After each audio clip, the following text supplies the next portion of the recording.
सावध हुई दिवाई से बोल दो कबीर भगवंताने नाचावं इतका नाचला कबीरदासाने भगवंताचा हात धरून सांगितलं तेव्हा थांबा काय झालंय बघा इतकं कीर्तन रंगलं आणि ते कीर्तन संपलं नामदेवरायचं कीर्तन होतं आणि पंढरपूरचा महिमा असा आहे कीर्तन संपलं पण तिथल्या लोकांचा महिमा असा आहे कसा पाया पडे जन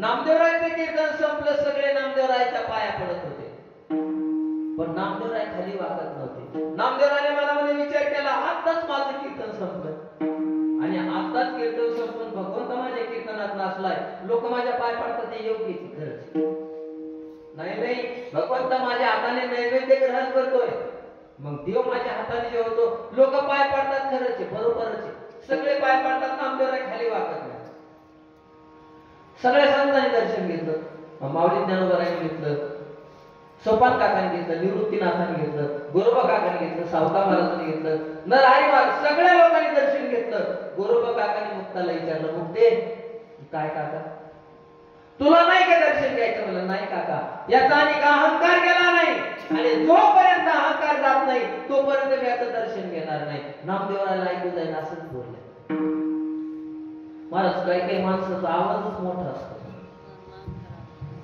गावात बी काही माणसं असे असते त्याला सांगितलं हळून बोला तर त्याच्या हळून बोलणं 5-25 जणांना ऐकू जात असतं त्याच्या पोटात म्हणून असतं सगळे म्हणत होते मुक्ताला हळून बोल पण मुक्ता मोठ्यानेच बोलली नामदेवराला ऐकू गेले महाराज मोठी माणसं चुकत नसतात आणि चुकत नसतात तीच मोठी माणसं असतात मोठी माणसं अजिबात चुकत नाही पण जर चुकली ना चूक त्यांच्या ध्यानात आली की ती ताबडतोब लक्षात आली की ते सुधरून घेत असतात नामदेवरायचं लक्षात आलं आणि नामदेवराय लगेच मुक्ताबाईच्या चरणावरती लागले म्हणजे मुक्ताबाईचं दर्शन घेतलं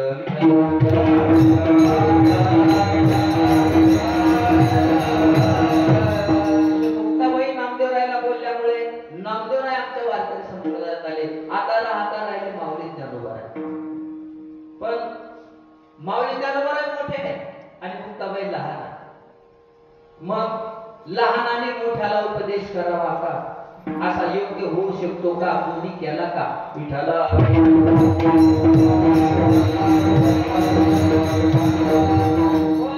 आमच्या वारकरी संप्रदायामध्ये किंवा इतिहासामध्ये अशी नोंद आलेली आहे की कधी कधी लहानाने मोठ्याला उपदेश केला 4 विकल्प मला तुमच्या समोर मांडायचे कधी कधी लहानाने मोठ्याला उपदेश केलाय कधी कधी मोठ्याने लहानाला उपदेश केलाय कधी कधी मोठ्याने मोठ्याला उपदेश केलाय आणि कधी कधी लहानाने लहानाला 4 विकल्प तुमच्या समोर मांडले जसं जसं ध्यानात येईल असं बघा एक विकल्प आपल्याला मांडायचा पुन्हा एकदा 4 विकल्प सांगतो कधी कधी लहानाने लहानाला उपदेश केला एक कधी कधी मोठ्याने मोठ्याला उपदेश केलाय 2 कधी कधी लहानाने मोठ्याला उपदेश केलाय 3 आणि कधी कधी लहानाने मोठ्याला उपदेश केलाय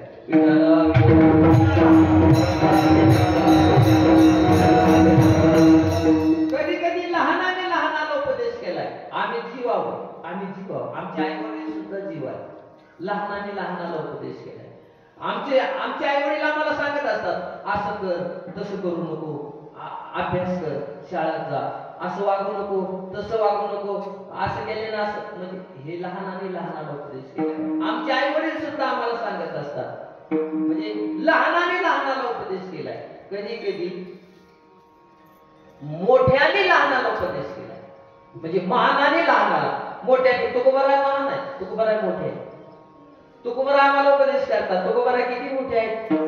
तुकोबरा आकाश एवढे आहे. पावशी महाराज तुकोबरा आकाश एवढे आहे. आनो रेणूया तुकडा तुका आकाशा एवढा. तुकोबरा महान आहे. किती महान आहे? अहो मित्राने मित्राचं वर्णन करावं याच्यात काय विशेष आहे? मित्र प्रेमापोटी म्हणू शकतो मित्र की माझा मित्र असा आहे, माझा मित्र तसा आहे, माझा मित्र फार छान वाजवतो, माझा मित्र फार उत्कृष्ट गायन करतो. प्रेमापोटी होऊ शकतं. मित्र मित्राचं वर्णन करू शकतो. आई मुलाचं वर्णन करू शकते वात्सल्यापोटी. माझा पप्पा असा आहे, माझा पप्पा चांगला आहे, माझा पप्पा सुंदर शाळेत जातो, अभ्यास करतो. आई सुद्धा प्रेमापोटी लेकराचं वर्णन करू शकते. पण ऐका ना, जीवनातला शत्रू जर शत्रूचं वर्णन करायला लागला, त्या काळचे कट्टर विरोधक जगद्गुरु तुकोबा राहायचे. रामेश्वर शास्त्री महाराज कठोर विरोधक असताना सुद्धा तुकोबारायचं वर्णन करतात. वर्णन नाही, तुकोबारायची आरतीच केली त्यांनी. तो गीता तुलनी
सासू सुद्धा जावयाचं वर्णन करेल.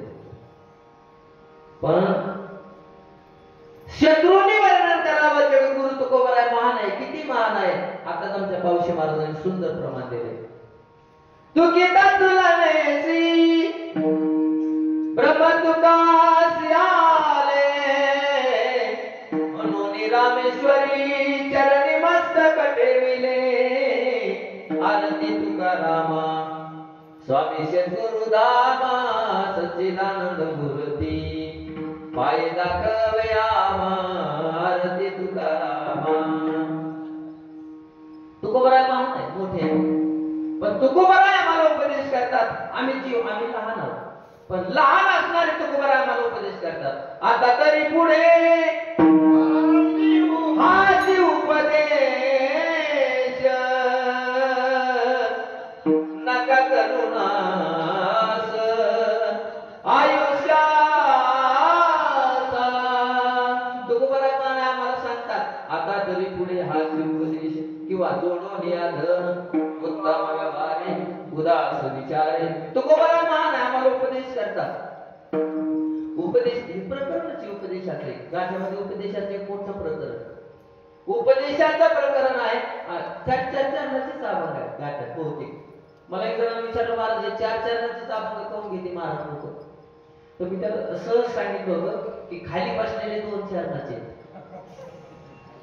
म्हणजे पाय, आणि या 2 चरणाच्या अभंगाला 2 चरणाच्या माणसाला 4 चरणाचा अभंग असं म्हणतात. असं तू जरा नीट राह. 2 चरणाचा 4 चरणाचा नाही. 2 चरणासारखा चाल, असा सरळ आडवा चालू नको. 4 चरणाचा होता रेडा, पण माऊलीच्या समाधीला लागला त्याच्या आळ्या पाट्याला समाधी. 2 चरणासारखा चाल, 4 चरणासारखा चालू नको. आमची ही अभंग तुकोबरायचे आम्हाला सांग. ओ येई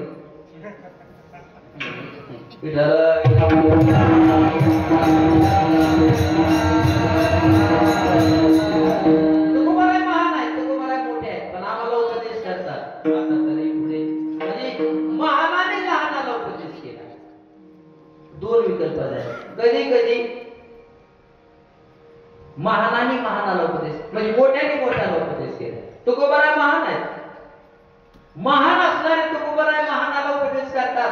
महान म्हणजे मोठे, परमार्थातले मोठे, परमार्थातले मोठे, परमार्थातले व्हीआयपी, परमार्थातले क्लास 1, सुपर क्लास 1, परमार्थातल्या क्लास 1 मोठ्या माणसाला तुकोबराय विनंती करतात, शिकवतात. म्हणजे मोठ्याने मोठ्याला उपदेश केलाय. त्याच्यासाठी एक प्रमाणच आलेलं आहे. गाते श्रोते आणि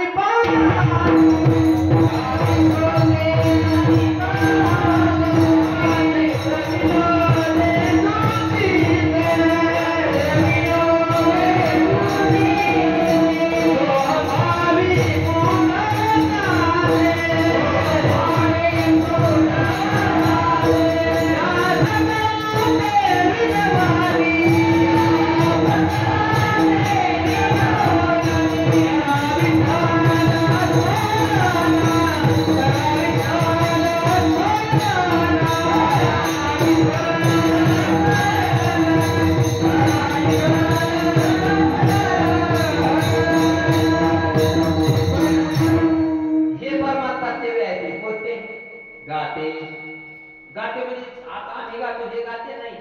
आम्हाला सगळ्याला माहित पाहिजे की आमच्यातला पहिला गायक कोण आहे. आमच्यातला सगळ्या आमच्या गायक लोकांना कीर्तनकार आम्हाला सगळ्याला माहित पाहिजे आपल्यातला पहिला गायक कोण आहे. पहिला गायक आहे वेद. पहिल्यांदा भगवंताला वेद आला. वेदाने भगवंताला पहिल्यांदा गायला. आता वेद किती माहिती आहे तुम्हाला? तिकडून बोटाने खुलले तरी चालतंय. किती येतं वेद? 4. वा, धन्यवाद. 4. कोणते कोणते? ऋग्वेद, यजुर्वेद, सामवेद आणि अथर्ववेद. वा, 4 वेद सांगितलेले आहे. आणखी एक वेद आहे, मूळ वेद. नाही, मूळ म्हणजे मला मुख्य सांगायचं. जगद्गुरु तुकोबरायचा गाथा हा मुख्य गाथा. आता तुम्ही दुसरीकडे गेले तर मी माझं नाही. जगद्गुरु तुकोबरायचा हा 5वा वेद आहे. तो मूळ वेद आहे, मुख्य वेद आहे. आणि म्हणून पहिल्यांदा वेदाने गायलं. वेद दया गाते श्रुती म्हणते नेती नेती. माऊली ज्ञानोबरायांनी सुद्धा अभंगाच्या हरिपाठाच्या 3ऱ्या अभंगात सांगितले. चहुवेदी जाण शाही शास्त्री गारण 18ही पुराण हरिशी गाती. चहुवेदी जाण हरिशी गाती, 6 शास्त्र जाण हरिशी गाती आणि 18ही पुराण जाण हरिशी गाती. विठ्ठल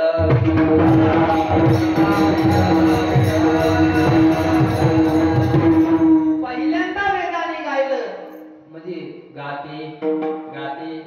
त्याच्यानंतर श्रोते. मी परमार्थातले मोठे सांगेल. मोठ्याने मोठ्याला उपदेश केलाय. हे परमार्थातले मोठे आहे. गाते श्रोते. श्रोते म्हणजे झोपा घेऊन ऐकणारे नाही, हे श्रोते. हिंदीतला शब्द आहे. झोपणारे म्हणजे श्रोते. श्रोते नाही, श्रोते. श्रोत्याची यादीच मी तुम्हाला सांगेन. 88,000 ऋषी सुखशेवनकादी ऋषी नैमिषारण्याच्या ठिकाणी भागवत कथा ऐकत होते, ते श्रोते. त्याच्यानंतर श्रोत्याच्या यादीमध्ये जनक राजे सुद्धा आले. अग्नीमध्ये एक पाय जळत होता तरी पण कथा ऐकली, उठले नाही जागेचे. तुका म्हणे राज्य करिता जनक एक पावाग्नी माझी जळे.